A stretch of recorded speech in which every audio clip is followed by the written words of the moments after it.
Si sta ricostruendo la provenienza dei 6 cittadini stranieri che, stando al bollettino diramato da Azienda Zero, sono risultati positivi al Covid nelle ultime 24 ore in Veneto. Si tratta di 2 cittadini del Camerun, di una donna dell'Ucraina, di 2 persone provenienti dalla Moldavia e di un serbo.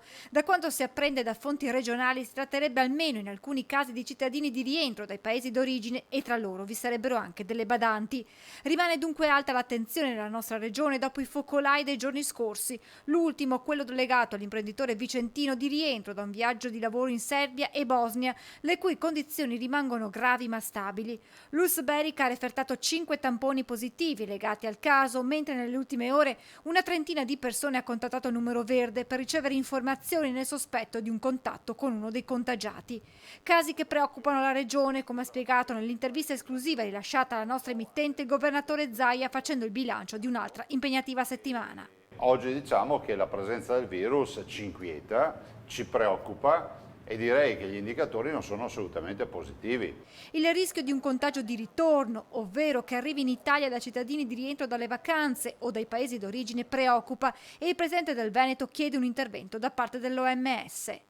Io penso che sia fondamentale che le frontiere siano libere, che ci sia movimento, però è pur vero che dobbiamo avere una garanzia, e qui chiedo ancora a OMS che le frontiere le renda libere assolutamente sì, ma che si confrontino i modelli sanitari. Intanto si attende per domani la nuova ordinanza regionale che potrebbe contenere provvedimenti più efficaci sulle quarantene.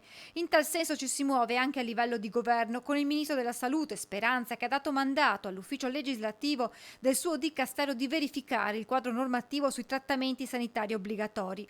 L'obiettivo è quello di studiare un'eventuale norma più stringente che riguarda la tutela contro il Covid proprio dopo il focolaio veneto. La verifica tecnica servirà anche di supporto alle eventuali scelte in questo senso delle autorità locali.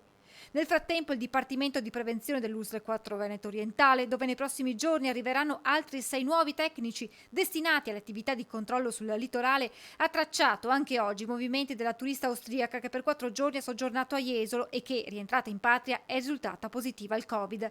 Sembra che la donna non abbia avuto altri contatti al di fuori dell'hotel, inoltre non si esclude che possa essere stata già positiva quando è arrivata in Veneto. Ma non c'è solo l'emergenza sanitaria a preoccupare, anche quella economica, con il ministro Gualtieri che nella premessa del piano nazionale di riforma scrive che non c'è tempo da perdere per evitare una fase di depressione. Situazione critica anche in Veneto, dove pesa la lenta ripartenza del turismo. Non ce la passiamo bene, speriamo che questa recessione sia veloce, quindi si va giù e si torna su velocemente. Di certo è che noi sappiamo che il coronavirus ha pesato molto e dall'altro vediamo che c'è questa fase di limbo, come l'ho definita io, no?